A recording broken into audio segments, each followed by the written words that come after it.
Olá, galera! Esse é mais um episódio do Maldita Politicagem. Estamos de volta! Eu sou Alessandro Tokumoto, cientista social. Vou me apresentar aqui, que a gente se ausentou tanto tempo, né? Cientista social, cientista político, professor de sociologia, e estou acompanhado não de um novo comentarista, né? Do mesmo comentarista de sempre, Luiz Domingos. Tudo certo, Luiz? E aí, Ale, saudações a todos e todas.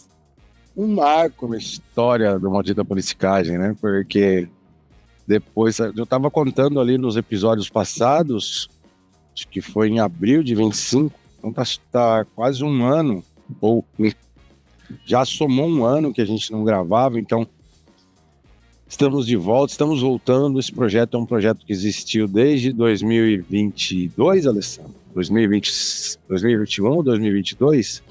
Foi pós-pandemia, agora não me lembro a data, depois a gente tem que conferir.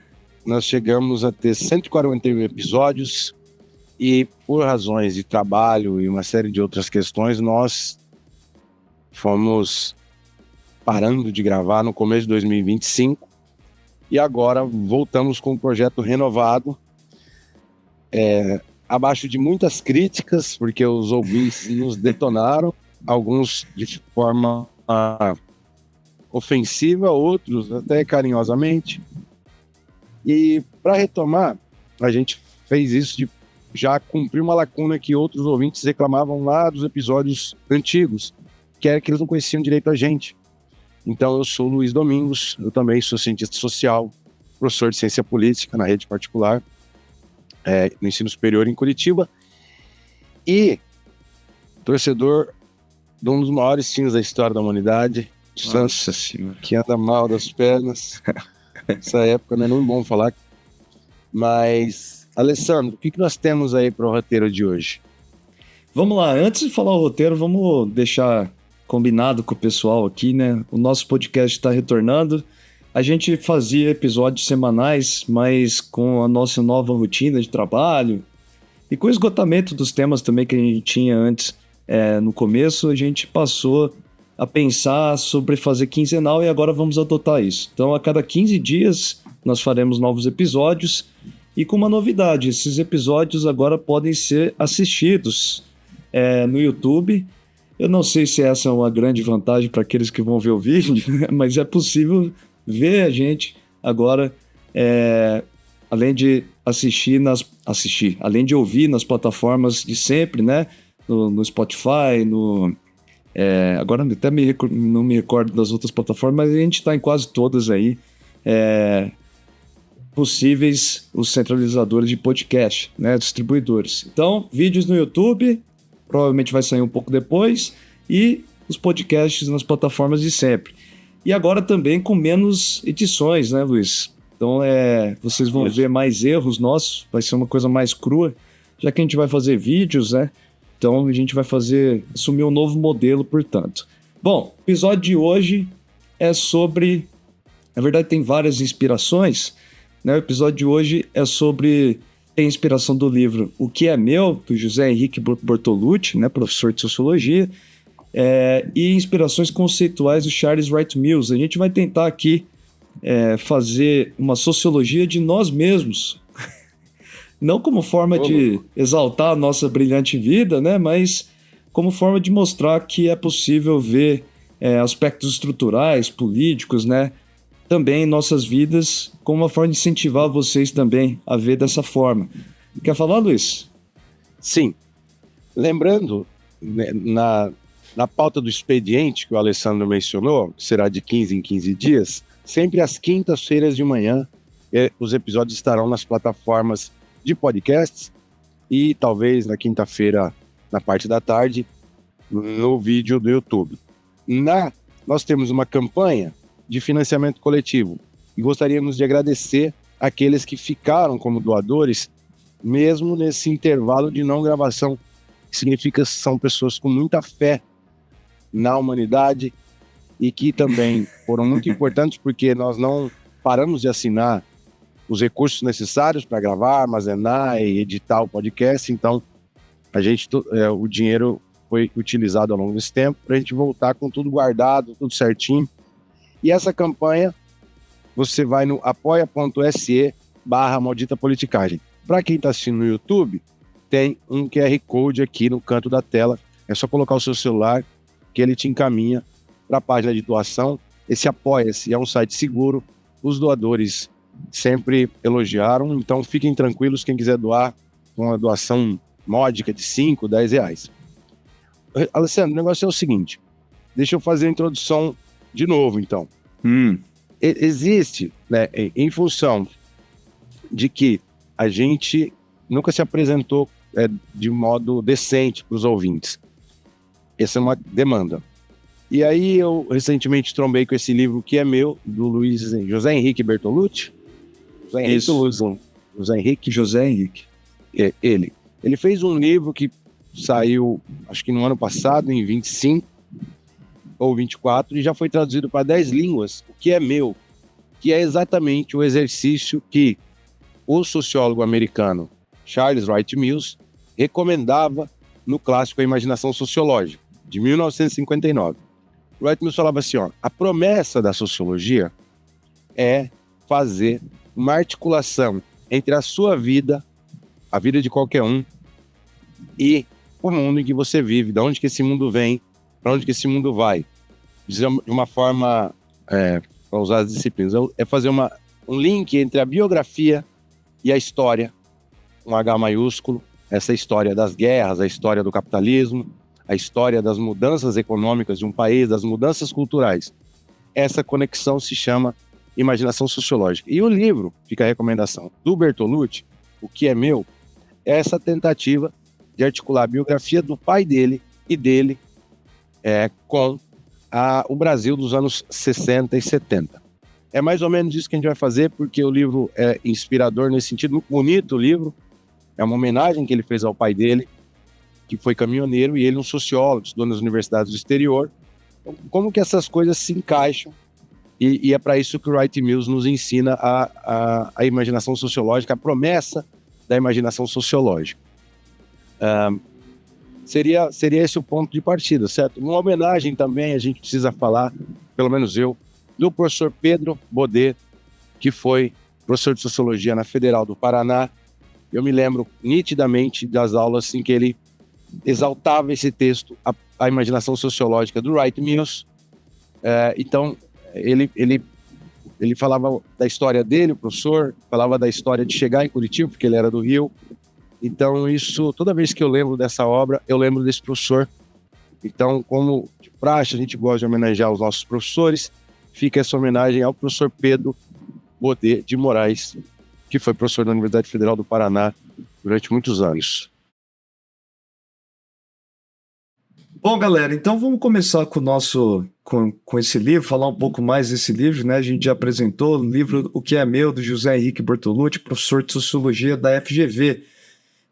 Ele, entre outras ideias, né, só para dar um mote geral, ele vai fazendo um livro de análise sociológica com base na vida dos pais dele e da vida dele, né, conforme ele vai vivenciando, né, todas essas experiências do pai dele como caminhoneiro, da mãe dele, acho que dona de casa, né, e com base nisso, ele traz alguns conceitos que são interessantes para a gente refletir aqui. Daqui a pouco a gente vai estender esse exercício para as nossas vidas.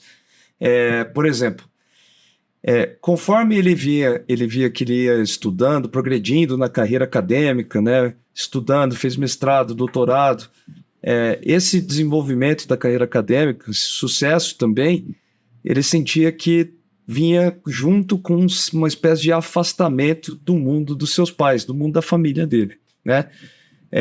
Isso é algo que talvez esteja muito presente em nossas vidas também, a gente vai usar bastante essa ideia de afastamento. Então, outra parte conceitual, além da imaginação sociológica que o Luiz trouxe para a gente aqui no bloco introdutório, nós temos o objetivo, né, de assumir esse objetivo conceitual do Wright Mills, de superar essa visão de que, essa sensação, né, de que nós vivemos num mundo onde os problemas são meramente privados, né? Nós vivemos e vivenciamos também todos os choques da estrutura social, econômicos, políticos. Essas coisas nos afetam, a nossa vida é também uma representação dessas estruturas como um todo. Então vamos seguir esse caminho aqui. Luiz, por qual biografia nós começamos, a minha ou a sua? Pela sua. Mas então, essa coisa do Wright Mills é muito interessante. Só uma coisinha. Se o indivíduo pensa na rotina dele, né? O cara acorda de manhã, toma café, vai para o trabalho, ou vai dar aula, ou vai estudar, e depois pega a condução, depois ele tem que pagar contas, arrumar emprego, depois ele arruma um relacionamento, casa, cachorro, filho.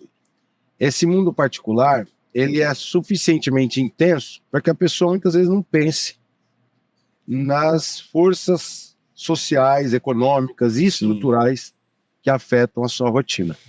E o Wright Mills fala, se você não fizer tirar a cabeça para fora dessa mundo privado, você não vai conseguir entender muitas das suas angústias, muitas das suas dificuldades e muitas das suas potencialidades.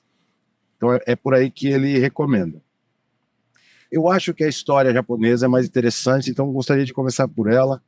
Toca-lhe pau. Não, eu vou voltar. Na verdade, a gente vai separar assim, né? Eu vou fazer uma narrativa da história da família, da minha história bem básico, né? E depois, no segundo bloco, a gente fala sobre os aspectos estruturais, políticos e econômicos, né? Então, a minha família paterna, família Tokumoto, do qual eu tiro o sobrenome, né? Ela é uma família bem tradicionalzona japonesa, né? Eles não reconhecem isso. Se alguém ouvir isso, talvez eu vou ter problemas. Mas aquele japonês mais quadradão, duro, mais bem de vida, né? Eles conseguiram... eles têm um patrimônio legal, a maior parte dos tios, né, de primos, tem boas carreiras, são bem-sucedidos, tem uma vida confortável financeira e econômica. E essa história começa lá no período entre guerras, né? Que o meu avô paterno era o mais velho da família, ele vem até o Brasil com 17 anos apenas. Ninguém nunca fala sobre a condição financeira dele e da família nesse momento, mas eu suspeito que ele tinha boas condições, apesar deles falarem que ele não tinha boas condições, porque ele consegue comprar muito rápido um pedaço de terra em Lins, né, uma cidade que tem um monte de japonês, né? Comunidade gigantesca. Lins, interior de São Paulo. E aí depois toda a família vem de navio também e passa a formar ali o núcleo familiar, né, uma colônia japonesa onde eles trabalhavam no campo, plantação típica japonesa, que tinha uma rotatividade daquilo que eles plantavam, né, mas também muito café. O meu pai, então, ele vem dessa família, pôde estudar, apesar de não ter formado nunca no ensino superior, nunca valorizou muito o ensino, né? Só que ele teve uma vida confortável. Depois foi para a cidade e conheceu minha mãe. A minha mãe, uma japonesa de origem totalmente distinta dessa do meu pai. Ela era de uma família de pequenos trabalhadores rurais, né? Então minha avó, por exemplo, sempre falava das condições muito precárias e ruins, da pobreza, que passava fome. Tanto ela quanto o meu avô, tem uma coisa engraçada, né? Eles se casaram e eles tinham irmãos no mesmo número, acho que são 4 irmãos cada um, 5 irmãos cada um. E todos eles se casaram, porque as famílias japonesas se combinaram, então todos os casamentos foram cruzados, né? Entre os filhos de uma família com os filhos da outra família.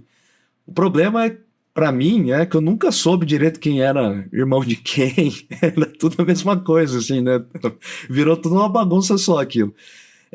E aí meu avô trabalhava numa loja de tecido de árabes, né?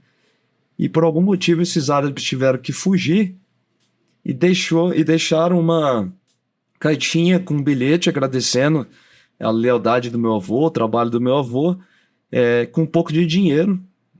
E meu avô pegou esse pouco de dinheiro e comprou tudo em cachaça. Mas não para beber, né? Comprou tudo em cachaça porque ele resolveu abrir uma pequena portinha que vendia cachaça lá nos anos 60, final dos anos 60, imagina, né? Começo. Não, na verdade, anos 50 ainda.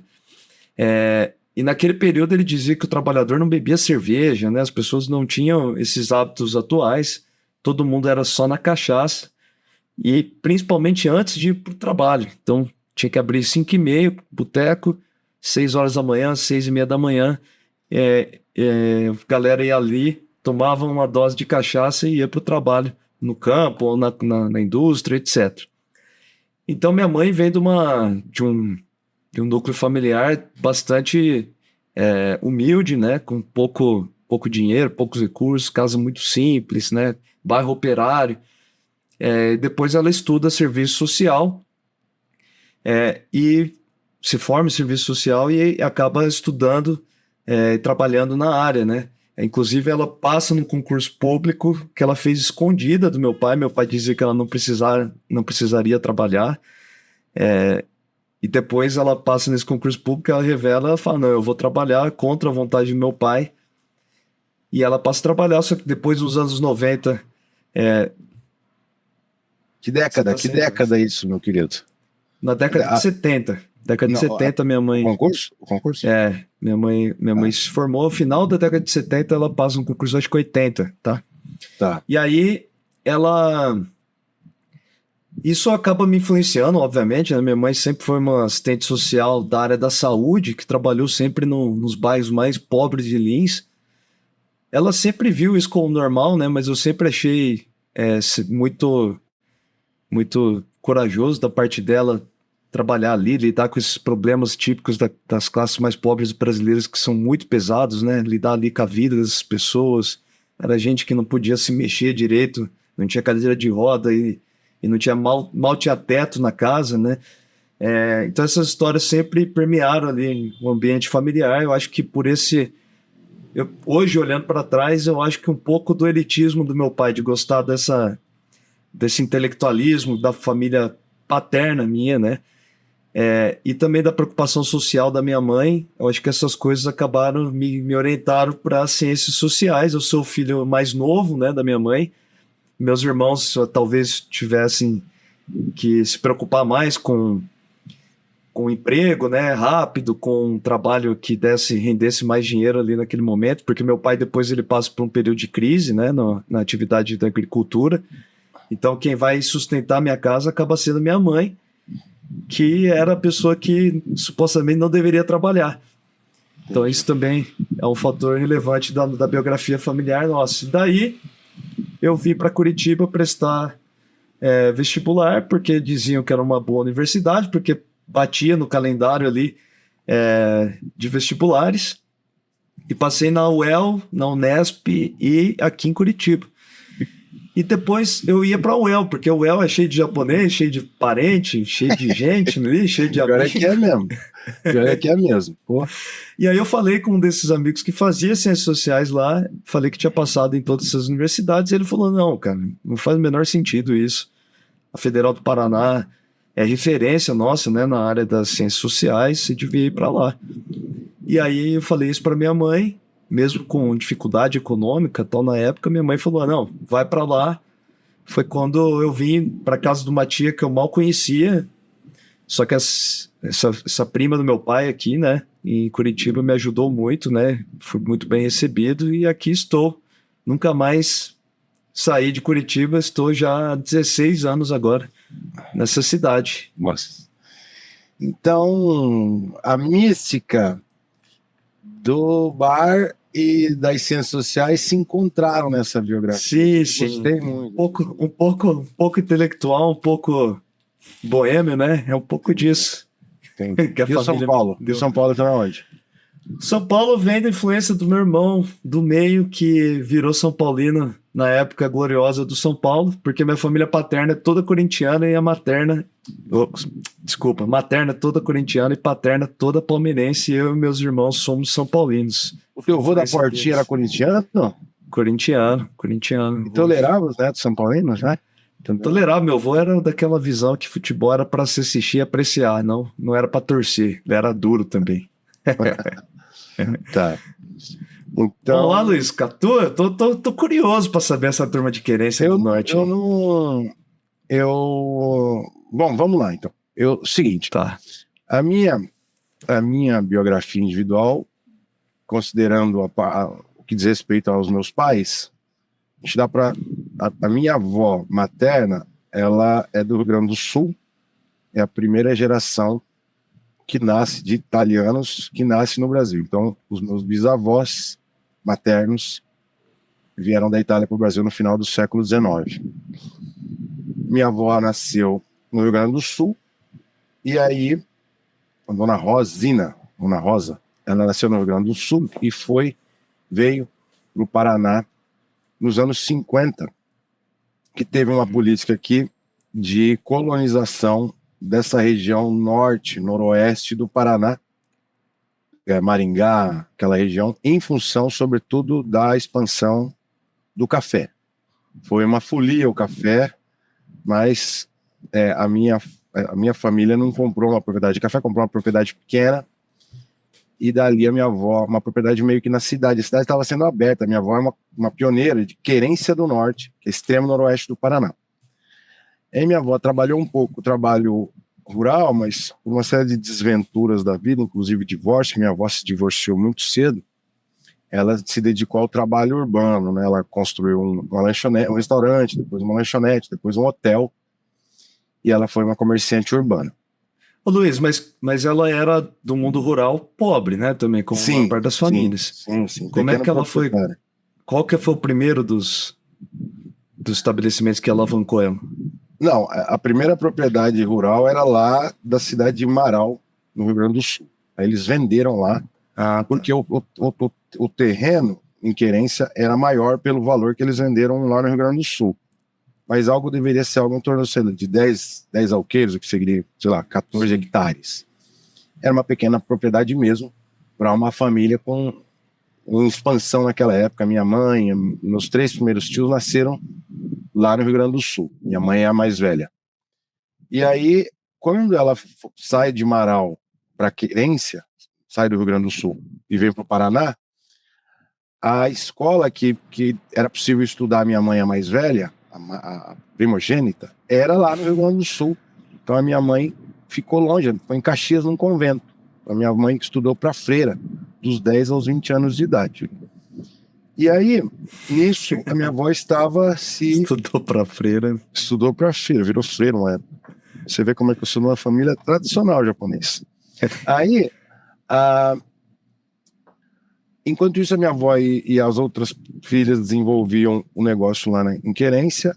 A minha mãe, desde cedo, ela se sentiu muito tolhida, né, muito podada pelas freiras. Ela conta várias histórias que ela estava tentando aprender acordeon, ou violão, ou mesmo lendo livros que as professoras de letras davam para ela, e as madres vinham lá podá-la. Então isso sempre a irritou, além do que ela gostou muito do trabalho, porque os missionários, eles fazem esse trabalho de educação, ela já ensinava em algumas escolinhas, ela gostou disso.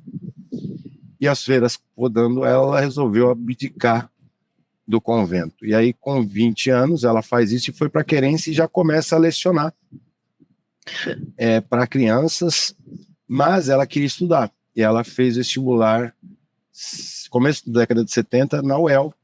A UEL também, como você, mas ela fez estudos sociais, que na época era habilitação em licenciatura para Geografia e História. E o meu pai, agora dá um corta, falar do meu pai. Meu pai é imigrado do interior de São Paulo. Só que o meu pai foi parar em Curitiba, né? A cidade dele, Duartina, lá perto de Minas já. Sim. E aí ele foi trabalhando numa família ainda mais pobre. A família do meu pai tinha, acho que 11 ou 12 filhos e uma horta. Então eles trabalhavam de arrendatários nas terras dos outros e tal. E o meu pai, são vários acidentes que guiaram a vida do meu pai. Isso é muito curioso para pensar a imaginação sociológica. Primeiro, ele tinha um problema de pele. Ele tinha uma irritação na pele, uma espécie de alergia. Mordia um mosquito, virava um empelotado. E aí ele não podia trabalhar na roça.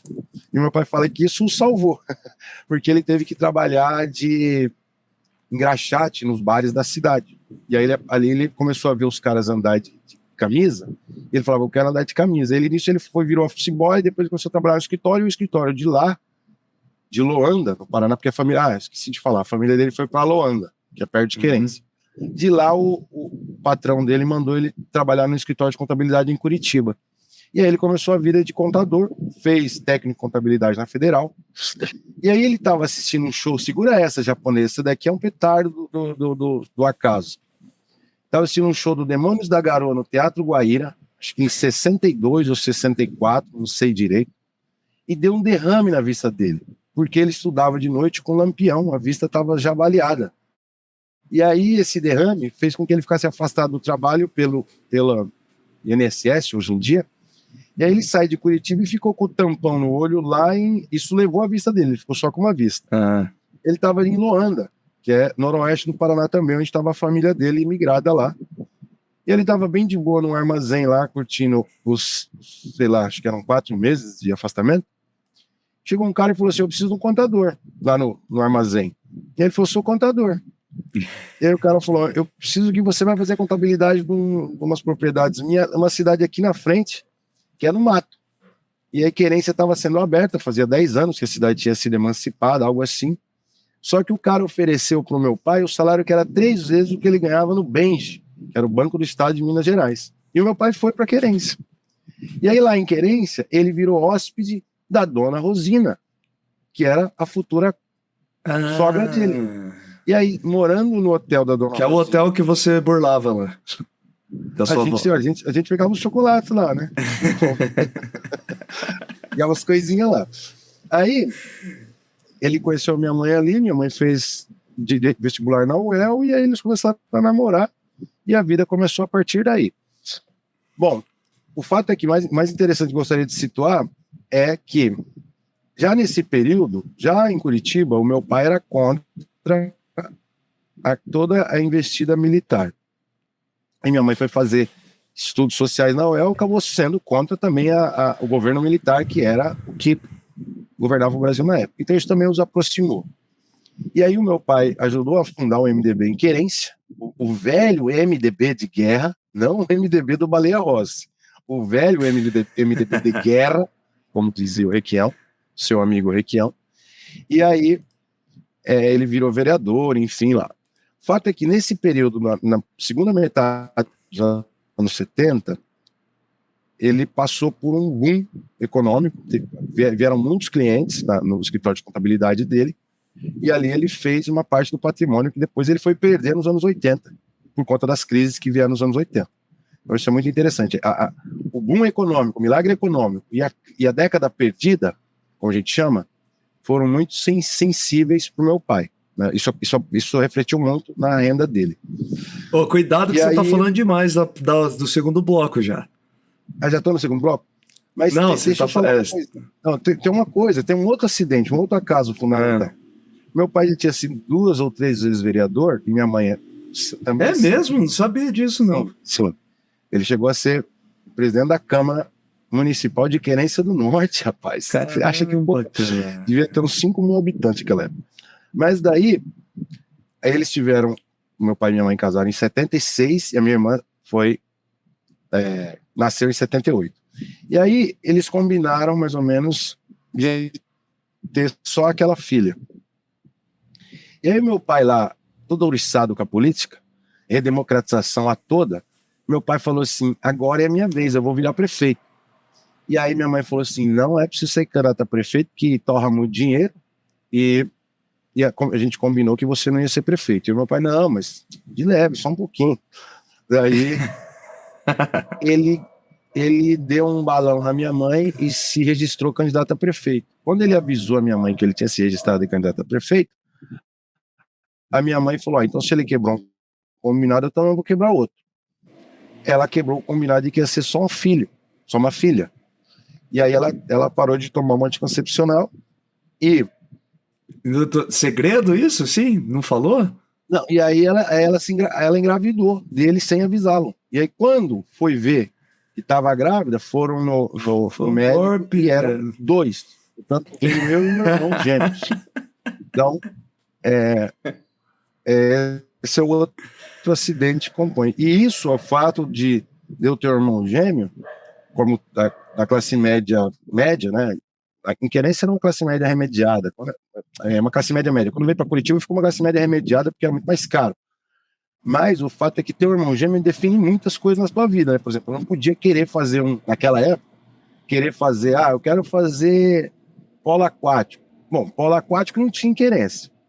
Mas se eu quisesse fazer polo Jogar aquático no em qualquer rio, lugar, tinha que olhar pro meu irmão e falar, tinha que olhar pro meu irmão e falar, você quer também? Porque todos os dois tinham que fazer junto. Essa era a pedagogia dos gêmeos dos anos 80. Não tinha essa coisa de individualidade, cada um com a roupa, com a camisa diferente. Era tudo igual. Depois de comprar um tênis, era comprar 2 tênis e assim por diante. Então isso marca muito a nossa infância e a nossa adolescência. E aí, já para parar por aqui, conta a história mais do que o velho do Rio, né? Não, só tô falando pra você não relacionar tanto com as coisas da política, da Tá. A economia. estrutura social é o segundo bloco. Entendi. Mas então, basicamente, essa é a história. Os 2 troncos de imigrantes italianos, mas não esses imigrantes italianos que constituem, não os Matarazzo, não, são pequenos proprietários. No caso da família do avô paterno, dos avós paternos, uma família muito empobrecida mesmo, assim, né? Uhum. Talvez comparável à da sua mãe. A família materna eram pequenos proprietários, mas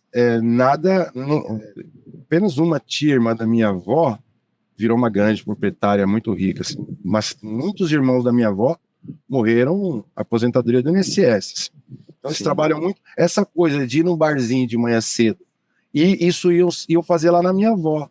Abria a porta para lá de ferro assim para o cara tomar um trago de pinga gelada, e aí ele botava o chimarrão por cima e ia trabalhar na lida da roça. Isso aí devia ser meio generalizado, porque eu também ouço isso dos meus tios avós. Devia ser um hábito mesmo, né? O meu avô dizia que quase não existia cerveja, cara, no Brasil desse período. Pelo menos no estado de São Paulo, né? E, escuta, você acha que você tem algum traço de personalidade que você vê claramente que vem dos seus pais? Quanto mais velho, mais é perceptível, né? Vai piorando, vai dando um certo pavor. Mas qual? Muitos, cara, muitos. Eu não saberia. Você podia ter me preparado para essa pergunta, mas... mas eu me vejo agora, mas... o excesso de interesse por política, né? Isso é herdado deles, né?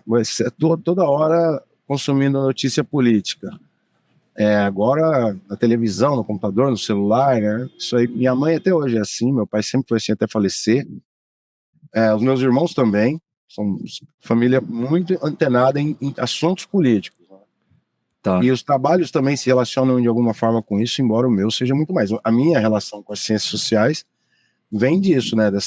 Essa coisa da redemocratização. Eu não falei, uma coisa importante.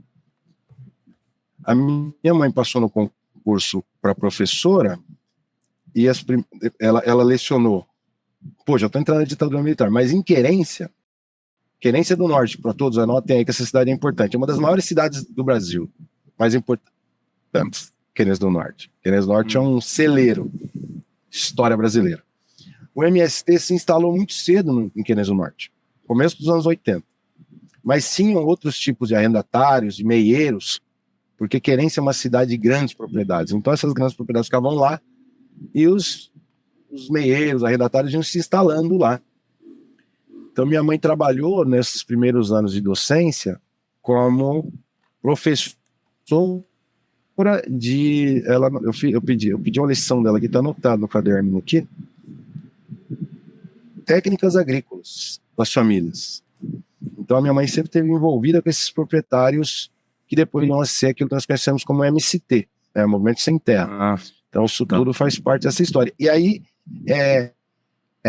eu não sei como os meus irmãos não seguiram para a área de humanas, porque a minha família é muito ligada a isso. Meu pai depois acabou fazendo direito, letras, e minha mãe estudos sociais. Eles sempre foram tanto interessados nos temas políticos, históricos, como envolvidos, né? Meu pai, você não perguntou, mas ele perdeu, ele tomou uma cacetada para prefeito e depois ainda teve que arcar com 2 filhos a mais na despesa da família. Ele ficou em 3º lugar na eleição lá na prefeito, em 1982. Mas sabe o que é interessante?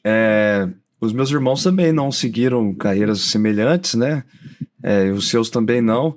E muito provavelmente, se nós perguntássemos a eles para fazer a mesma coisa que nós estamos fazendo aqui, eles falariam sobre as mesmas pessoas com ângulos completamente distintos, né? Que é o que influencia eles. Né? Outras ênfases.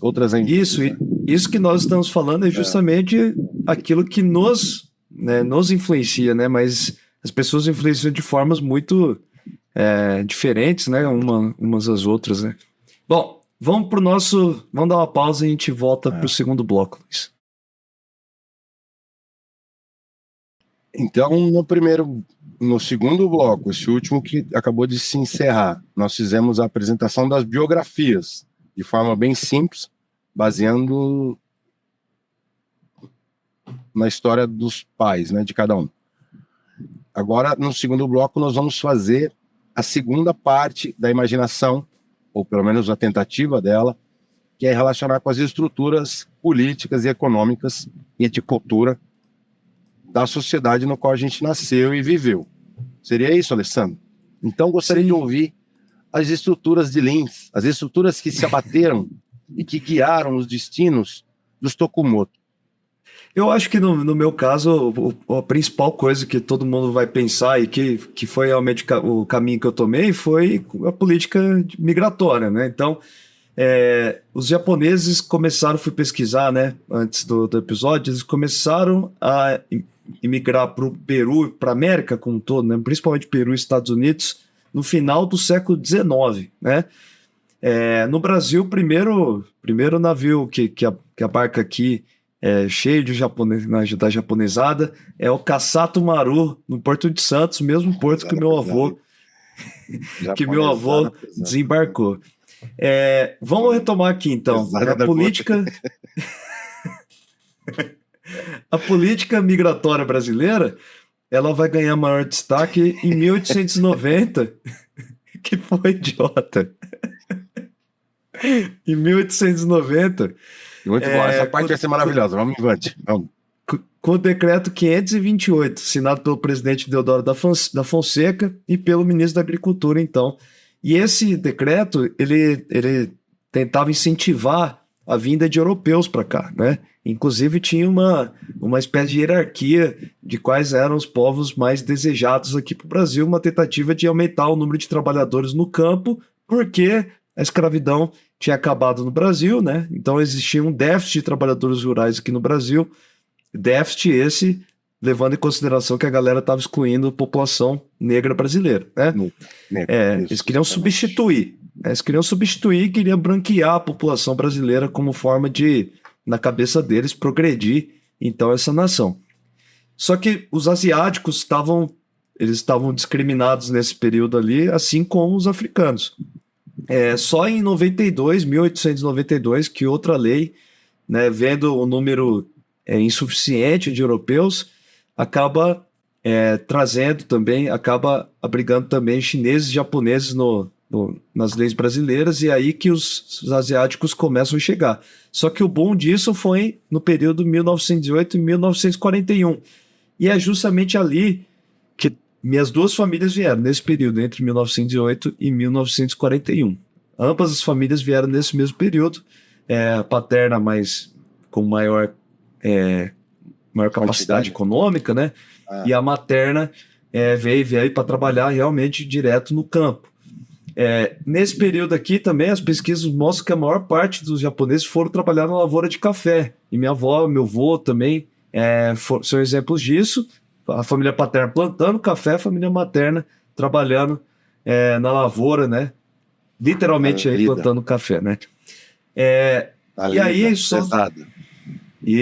Nos anos 50 e 60, os japoneses pararam de vir, né, no pós-guerra, né? Os japoneses saíam muito do país porque existia uma superpopulação rural, então faltava terras, né? Então muitos deles vieram para cá. Apesar da minha família paterna ter uma espécie de divergência política mesmo, com o rumo político e social que o país vinha tomando. A família paterna sempre foi muito crítica em relação ao Império Japonês, inclusive foi uma família perseguida na época da Segunda Guerra aqui no Brasil, por admitir a derrota dos japoneses na Segunda Guerra. Bom, aí eu acho que outras coisas que acabam interferindo muito a minha família vai ser essa coisa essa queda dos médio agricultores ali na década de 90, a partir da década de 90. Né? Os médio agricultores brasileiros passam a ter dificuldade, né? Nós temos o surgimento de algumas políticas públicas de assistência ao pequeno produtor, a importância do grande produtor. Minha família paterna, como médio produtores, eles acabaram sofrendo muito com várias secas, várias chuvas de granizo que acabaram interrompendo a atividade agrícola deles. Meu pai e meus tios acabaram desistindo, né? Arrendaram as terras, porque eles faliram, né? Bateram no fundo do poço. Então, a minha vida mesmo foi sempre muito, muito escassa, assim, né? Apesar de ter uma boa casa, que vinha lá da época do meu avô, a gente tinha carros mais velhos, né? Chegava na escola com aqueles carros mais velhos. Eu estudava numa boa escola porque a associação japonesa tinha desconto, mas eu era aquele que chegava mais ferrado na coisa. Então, essas coisas acabaram impactando, mas como eu disse, a minha mãe ali começou a ter uma carreira mais equilibrada, mais estável, e a gente conseguiu sobreviver na verdade, com o salário de assistente social, né? É importante lembrar, só para dar um palpite na história que é da tua família, mas que a gente teve essa famosa década perdida nos anos 80, mas os anos 90 não foi molezinha não, porque teve o Plano Real em 93 e 4, mas foi seguido de crises internacionais que afetavam muito a economia brasileira, né? A crise dos tigres asiáticos em 99, me lembro. A década de 90 não foi perdida porque a de 80 ficou em primeiro lugar. Mas a década de 90 teve uma estagnação econômica pesada e bem colocado. Foi justamente relacionado com a história do MST, que eu posso contar depois. O foco das políticas para o campo do governo Fernando Henrique, que foi dessa época aí, foram tudo para o MST. Né? Sim, sim. Pequenos produtores no geral também, né? Tinha crédito, né? Com uma maior facilidade. Enfim, eu acho que esses elementos são os principais. Eu acho que você vai falar mais da parte política mesmo, né? No meu caso, a política migratória mesmo foi aquilo que acaba afetando, e a agrícola também, né? E aí, você? Bom, eu acho que o fator da estrutura social muito, muito relevante para essa fase de constituição profissional e cultural e política da minha família é a ditadura militar. Primeiro que antes do meu pai ter o derrame nas vistas no show do Demônios da Garoa, eles iam fazer ato contra o Carlos Lacerda, ali no Hotel Mabu, na Praça Santos Andrade. Carlos Lacerda, um grande representante da direita, um grande golpista, hoje estaria aí pau a pau com os maiores golpistas renomados desta época, né, que vocês conhecem.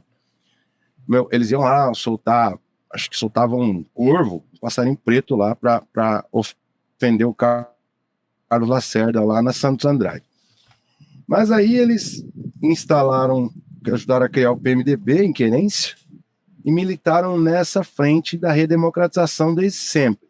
E quando, de fato, o país se redemocratizou, eu lembro da minha infância, uma euforia muito grande na minha família com as eleições de 1989, e mais do que essa euforia, né, com a eleição, mas a disputa mesmo dentro da lógica municipal e regional pelo tipo de política pública que ia se criar, porque a Constituição de 88 dá muita autonomia para os municípios conduzirem a educação básica, a educação fundamental, e eles trabalharam muito nisso. Tanto meu pai quanto a minha mãe foram professores, não?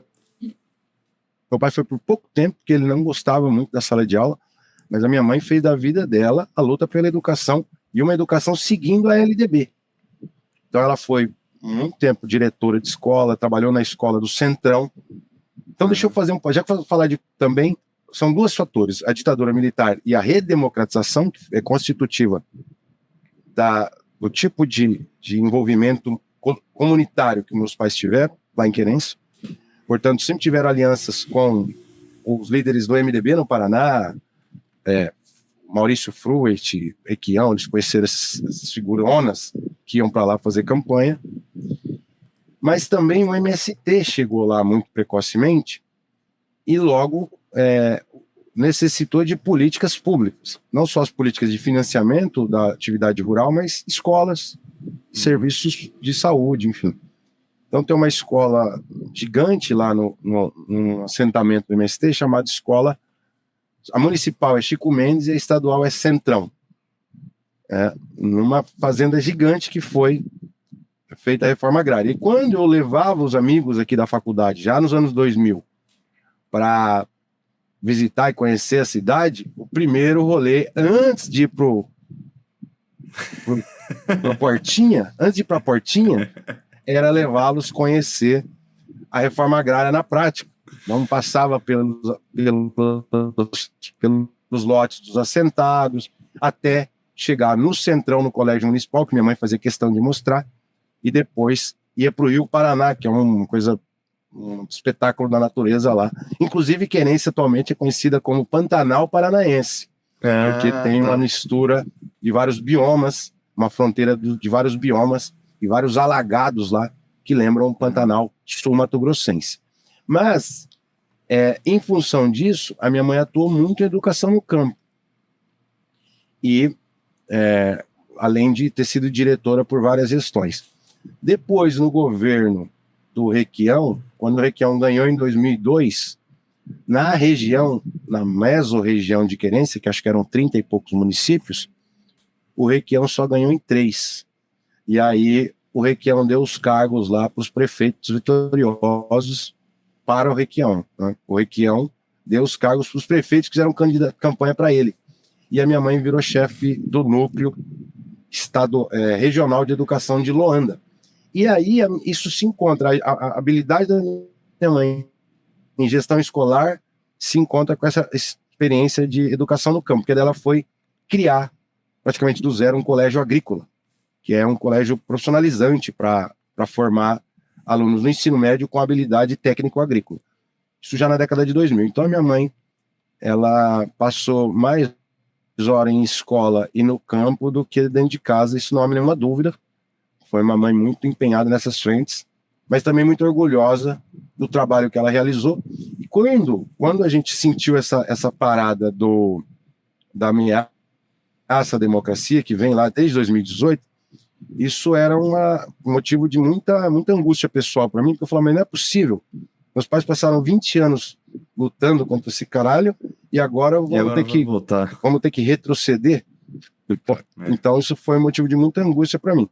Mas independentemente de não termos chegado tão longe como eles viveram a experiência traumática de um período tenebroso que foi a década de 70, a gente também percebe, né, nós, você, eu e os estudantes que são desse ciclo dos anos 2000 até 2020, como que há dois Brasis, né? Um Brasil do ponto de vista das políticas educacionais e da crença e da certeza da educação, um Brasil nos anos 2000 e um Brasil nos anos 2020, né? Você como professor já me fala isso frequentemente, e então não precisa estar num regime de força, num regime de arbítrio, para a gente ter retrocesso em políticas educacionais, que, sobretudo para a educação básica, isso é muito assim, palpável do governo Temer, Bolsonaro para cá, e a gente ainda não conseguiu reverter aqueles prejuízos.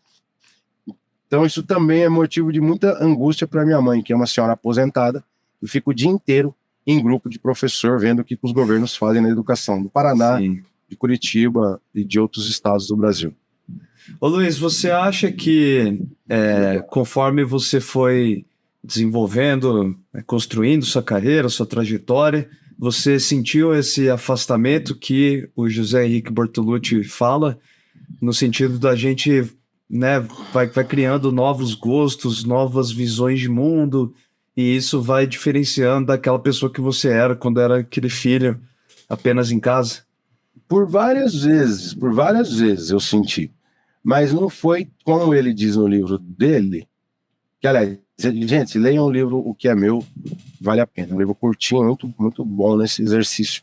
Porque lá ele é um acadêmico de sociologia, filho de um caminhoneiro da região de Jaú, São Paulo, também, o Bertolucci. Não tão agudo quanto ele, porque no começo da faculdade o cara fica meio peidão, né, e acha que sabe alguma coisa e quer dar a carteirada na família, e é uma boçalidade que acontece ali no primeiro, segundo ano da faculdade. Sim. Mas senti assim que que a especialização que vem lá no final da graduação, mestrado, isso afasta muito da política que eles acompanham, de como você pensa a política. Meu pai reclamava que a minha linguagem estava se tornando uma linguagem hermética. Ele falava, está muito difícil de entender o que você fala. Mas eu acho que não chega a ser no caso dele, justamente porque eles gostavam, né? Eles criticavam, mas gostavam. Assim, tá estudando, tá se graduando cada vez mais, então é menos do que ele. Mas a Cíntia é muito em relação aos amigos também, né? A galera vai fazer agronomia, vai fazer veterinária, vai fazer odonto. No interior esses cursos imperam, né? E aí você tinha esse baque com os amigos também, esse afastamento acontecia com os amigos. Eu também. Eu acho que... E você? Eu acho que eu sinto mais, cara. Sinto mais porque os seus pais são pessoas mais inseridas, né, nas mesmas questões, né? Política, escola, educação, né? Eles... do que me comparado à minha família, né? Minha família... Eu tive, principalmente nesses últimos anos, né, muita dificuldade, né, de entrar em sintonia, né, na conversa, né, na visão de mundos, nas opiniões, né, mas eu acho que esse é um exercício que foi feito, que eu fiz, que eu tenho, né, vivido nos últimos 10 anos, sei lá, e eu acho que hoje eu vejo com maior tranquilidade, assim, mas eu queria levantar isso, né, todo mundo que ouve refletir sobre, né, eu acho que não vale a pena só pelas diferenças políticas, às vezes, diferenças de visão de mundo, que é mais profundo, a gente descartar tão facilmente pessoas que participaram da nossa vida em momentos muito cruciais e durante muito, muito tempo, né? Então, né, posso falar abertamente, né, tem, por exemplo, casos de amigos dos meus pais, que são quase segundos pais, que eram totalmente apoiadores do Bolsonaro nos últimos anos, que entristece muito, mas eu acho que o que importa no fundo é que você sabe que ali tem boas pessoas às vezes, né, e a esperança de que as coisas mudem no futuro, né, mas eu acho que aprender a lidar com esses dois mundos, culturalmente falando, economicamente falando, é um desafio que vale a pena enfrentar, né, então eu vou para Lins hoje mais tranquilo do que eu ia algum tempo atrás. Teve uma época que eu tava com um pouco de raiva das coisas, né? Mas é isso. Eu acho que um pouco é falta de maturidade, né, Alessandro? Acho que tem uma época ali que esse afastamento ele está envolvido de uma quebra geracional. O cara com 19, 20 anos, ele quer se afastar de qualquer jeito, seja lá qual for, se seu pai for um mega empresário, Elon Musk, você vai querer ser um hippie lá. Existe isso é natural. E, na minha opinião, não se reconciliar com esse passado, aí é não amadurecer, né? Porque você tem que reconhecer as suas origens e tal. E porque somos nós mesmos em outra parte de nós, né? Mas a minha avó, quando a gente estava no mestrado, eu e o outro primo, ela... Tu não terminou a graduação? Eu terminou, vó. Então por que tá estudando de novo? Não, mas é porque é outro nível. Não, mas pra quê? Eu falava, fazer pesquisa pro governo. Mas o que o governo quer? Eu não consegui explicar para ela. Eu também não. Isso é muito difícil. 2 gerações, então, mais difícil. Entender, minha avó, não? Agora, Alessandro, tem uma pergunta para fazer. Teus pais vieram na tua formatura? Fizeram a formatura aqui no Taekwondo? A gente não fez formatura, né? A gente acabou não fazendo formatura, porque ciências sociais é um bando de bicho grilo, né? Eu fiz uma comemoração de formatura na época do doutorado, e minha mãe e meus irmãos vieram, mas meu pai não pôde vir na época porque ele estava trabalhando no Mato Grosso do Sul. Mas a gente sempre fez churrascos familiares em casa comemorando, mas não uma festa mesmo. Galera, vamos voltar então ao nosso terceiro bloco. A gente vai mudar tudo, né? Do nada aqui tivemos uma ideia. A gente ia continuar aqui, voltar com o Art Mills, mas eu acho que as ideias principais já foram ditas. E nossas intenções com o episódio também. Mas a gente o Luiz tem uma questão que ele acha que vale a pena a gente abordar aqui. Fala, Luiz. Não, porque a gente fez todo esse arco narrativo para falar do Bertolucci, do Wright Mills, da ditadura militar, da migração nipônica, o caralho, tudo para dizer o seguinte: como que a gente se conheceu que a gente não lembra direito? Porque os ouvintes perguntam, pô, mas como vocês se conheceram? É importante mostrar a história dos âncoras, porque esse projeto conta com uma participação e o trabalho de várias pessoas. Tem o Fábio, outro Fábio, tinha o Matheus, agora o Matheus se afastou por outros motivos profissionais, mas os âncoras aqui, as pessoas querem saber como a gente se conheceu. Como você me conheceu, japonês? Eu não me lembro direito. Eu lembro de uma parte. Cara, eu me lembro. Eu não queria exaltar você, né? Mas eu sou um pouco mais veterano que o Alessandro. Depois de o Luiz, 7, 8 anos, 9 anos. O Luiz tem. Não gosto de lembrar. O Luiz tem 16 anos a mais do que eu. Agora vocês podem ver no vídeo, né? Conferir isso, não é só no áudio. Mentira, deve ter. Ele tem a idade dos meus irmãos, né? Uns 8, 9 anos, 8 anos mais velho que eu. 9 anos. E o que significava que na época da faculdade, quando eu estava ingressando no mestrado, a gente fazia pesquisa. E os professores na época, o professor Renato, o professor Adriano, eles gostavam muito de fazer a gente levar as pancadas e admirar o trabalho daqueles que eram os mais velhos nos grupos de pesquisa. O Luiz era uma figura sempre frequente. E dali, conforme a gente ia participando dos bares e dos congressos, a gente foi se conhecendo. Mas sempre foi no primeiro momento, uma amizade de admiração, mas no segundo momento, uma admiração / rivalidade que a gente estendia no bar, ficava horas discutindo sobre as coisas, divergindo e ficando bravo. Só que, mas sempre muito, muito tranquilo por outro lado. E aí, numa dessas, aí, enfim, a gente se aproximou muito, né, durante muitos anos, indo para os bares, indo para padaria, para falar que a gente não ia só para bar, né? Ir para padaria, almoçar junto, etc. Fazer todo esse esquema da faculdade. Na época da pandemia, nós éramos amigos mais próximos ali. Quando começou a abrir as coisas ali, a gente ficava conversando sobre. E aí, nossos amigos, nossos companheiros olhavam para a gente e falavam: pô, vocês podiam fazer um podcast, tá? Ninguém aguenta ficar ouvindo vocês aqui e falar para nós aqui, monopolizando a conversa. E vocês falam bem, explicam bem de forma didática. Acho que vocês se equilibram, as pessoas sempre reconheceram isso, eu não sei se isso é verdade, né? Mas que nós temos um equilíbrio de personalidades, né? O Luiz é uma pessoa mais inquieta, eu sou uma pessoa mais pacata, digamos. E aí a gente teve a ideia... Só mais sério. Você? Não... Negativo. Aí... Mais focado. Depois a gente tem que falar como é que faz os negócios aqui. E aí a gente teve essa ideia ficou 2 anos girando nos bares, a gente falando o que a gente ia fazer, até que um dia a gente resolveu chamar o Fábio Tokumoto, que é meu primo, né, aqui de Curitiba, e depois a gente chamou o Fábio Baracate, que é um colega que estudou comigo, que fez... Agora entrou no mundo do jornalismo, cientista social jornalista, que também participa da produção. E aí, aqui estamos com maldita politicagem. Mas, vou falar da cozinha do negócio aqui. O Luiz é o cara que lê um livro e fica inquieto. Mas eu tenho que falar uma parte. Então fala. Não, só uma parte.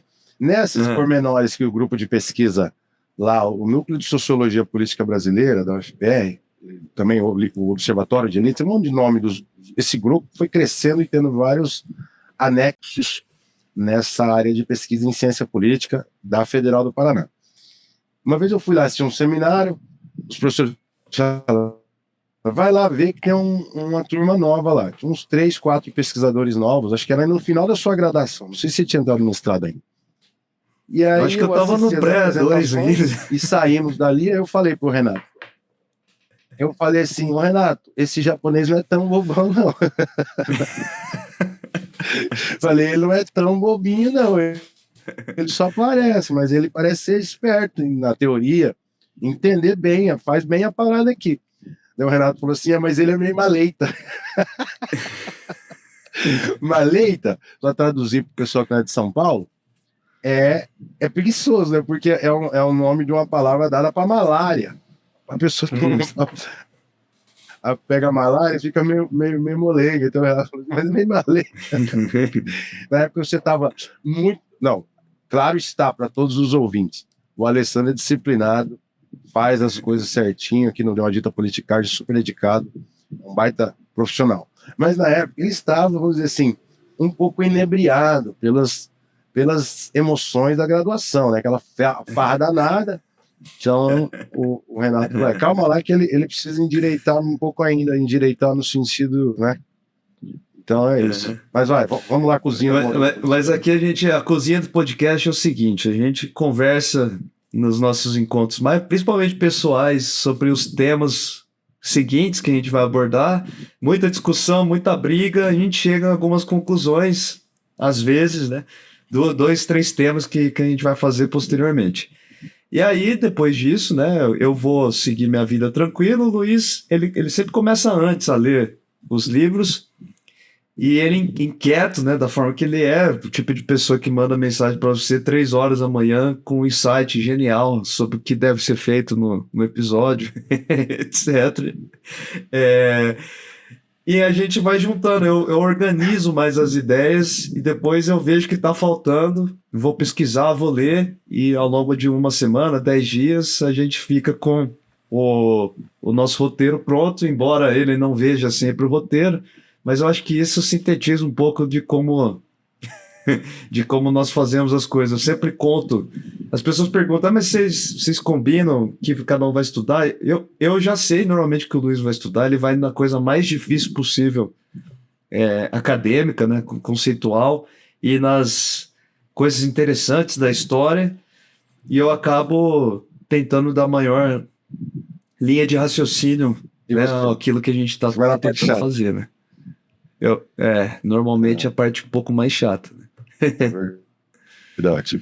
Não, isso aí tem uma certa carga dramática da parte dele, mas é isso mesmo. O Alessandro, ele tem uma capacidade de dar linearidade para coisa que eu não consigo. O Alessandro dá foco, ele poda as coisas erradas, segundo consta, por isso que ele se tornou um professor dos mais didáticos que tem. E é isso, ele é capaz de dar linearidade para loucura. E o negócio da agenda, isso é importante falar para os ouvintes. O cronograma de episódios, a gente já fez várias planilhas, mas não é só por minha causa. Ele também não gosta de seguir aquelas planilhas lá. Então, surge um episódio novo que tem interesse no momento, seja lá, por exemplo, quando a gente fez sobre o Monark, né? Não pode falar qualquer coisa na internet, a gente vai falar sobre o Durkheim, né? A moral durkheimiana. Acho que é o episódio número 2 do Maldita Politicagem. Aquilo foi uma coincidência, a gente já tinha isso no programa, gravou e aconteceu. Mas outras coisas acontecem e se impõem no nosso cronograma. Mas não é só porque se impõe, porque os ouvintes querem. Nós próprios, a gente fala, aquele tema lá não vai ter graça agora, temos que mudar de tema. Então a gente está fazendo esse episódio hoje e já estamos pensando no 2, 3. Qual que vai ser dos 2, 3? Pode ser que não seja nenhum, mas pode ser que seja um dos 3, dependendo de qual eu bombardear mais o Alessandro com coisas e ele ter mais capacidade de transformar aquilo numa coisa linear. Depende muito. E aí, às vezes, eu bombardeio ele com um e ele fala, eu quero fazer o outro. A gente vai fazer o outro. Isso é um pouco de equilíbrio. Tem vezes que a minha vontade prevalece e na próxima a vontade dele prevalece. A gente vai intercalando e pergunta também para os 2 Fábios que dão opinião. Fala, agora vamos nesse, porque esse é mais interessante. Na verdade, né? E na verdade, para ser sincero, nós 2 gostamos muito de teoria pesada, né? Teoria pesadaça, assim. O que nos gera um pouco de dificuldade. Por exemplo, todo mundo fala, a gente precisa fazer episódio sobre tal autor, que a gente já discutiu há 8 anos atrás. A gente fala, sobre o Caiado. Sobre o Caiado. Não. Tá de sacanagem. Vamos fazer de um autor, de um pensador novo chinês que a gente viu lá. A gente gosta muito de teoria, as discussões nós giram muito em torno disso. Mas é isso, Luiz. A gente está se alongando demais, acho. Queria agradecer a todo mundo. Eu preciso fazer uns recados rápidos aqui. Quando nós estamos retornando, nós também ouvimos nesse período de não episódios, 10, 12 meses, pessoas falando, o microfone já dá uma melhorada. Esses comentários são bem-vindos nas caixas de comentários do do Spotify ou do outro aplicativo que você ouve o podcast, ou mesmo no comentário do YouTube. Qualquer dica de melhoria é bem-vinda. Nós temos em andamento projetos como, por exemplo, o site, já deve ficar pronto nos próximos dias, não é promessa, mas é também promessa de campanha. Nós temos uma ideia de transformar os nossos roteiros em um arquivo acessível para os financiadores, né? E aí vocês podem utilizar isso para aulas ou para qualquer outra coisa, para achar referências do que a gente lê. Então, a gente tem uma série de conteúdos que vão se complementar ao episódio propriamente dito, né? Site, loja de produtos, como caneca, camiseta, essas coisas, porque as artes Maldita Politicagem feitas pelo Fábio Tokumoto são as artes mais bonitas da podosfera brasileira, disso nós não temos dúvida. Você tem dúvida? Não, né? Não. Então, tudo isso são projetos já encaminhados do passado e que agora estão sendo renovados com fôlego. Todo mundo voltou animado. Então, é importante pensar em considerar doar para a gente, mas não só doar no QR Code ou no apoia.se/Maldita Politicagem.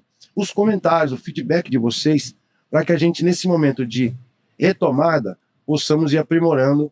Um dos objetivos é melhorar o áudio, que a gente sabe que dá para melhorar, mas melhorar a transmissão no YouTube e considerar, por exemplo, perto das eleições, fazer episódios online, com as pessoas participando no YouTube, aquilo que chama live hoje em dia, né? Então tudo isso está no nosso horizonte. A gente gostaria de ouvir, se vocês querem, se vocês acham que a periodicidade de 2 vezes por mês ou a cada 15 dias é suficiente, é legal. Eu acho que se a gente fizer semanal, a gente vai correr o risco de não conseguir de novo, mas a gente quer ouvi-los, porque a gente pode preparar o nosso tempo para eventualmente voltar a fazer semanal. Todas as opiniões são bem-vindas, inclusive de temas que vocês queiram que a gente roteirize para fazer episódios a cada 15 dias. É isso, japonês. Aliás, o Luiz está com... Vocês que estão ouvindo, vocês em alguns momentos, acho que vocês ouviram o áudio um pouco arrastado. Quem está assistindo também no YouTube, é porque precisa ver essa memória RAM tua aí, né, velho? A gente tem que ver isso daí com o tempo. Desculpem pela falta de... 2 computadores aqui. Desculpe pela falta de ambiente também, né? A gente também está com as paredes brancas, que nem branca tá direito, mas com o tempo a gente vai melhorando. É amarela, né? As coisas. Então siga a gente lá também no YouTube, dê curtidas nos vídeos, siga o nosso canal. E é isso, galera. Um abraço, muito obrigado pela paciência de vocês. Tem o Instagram também.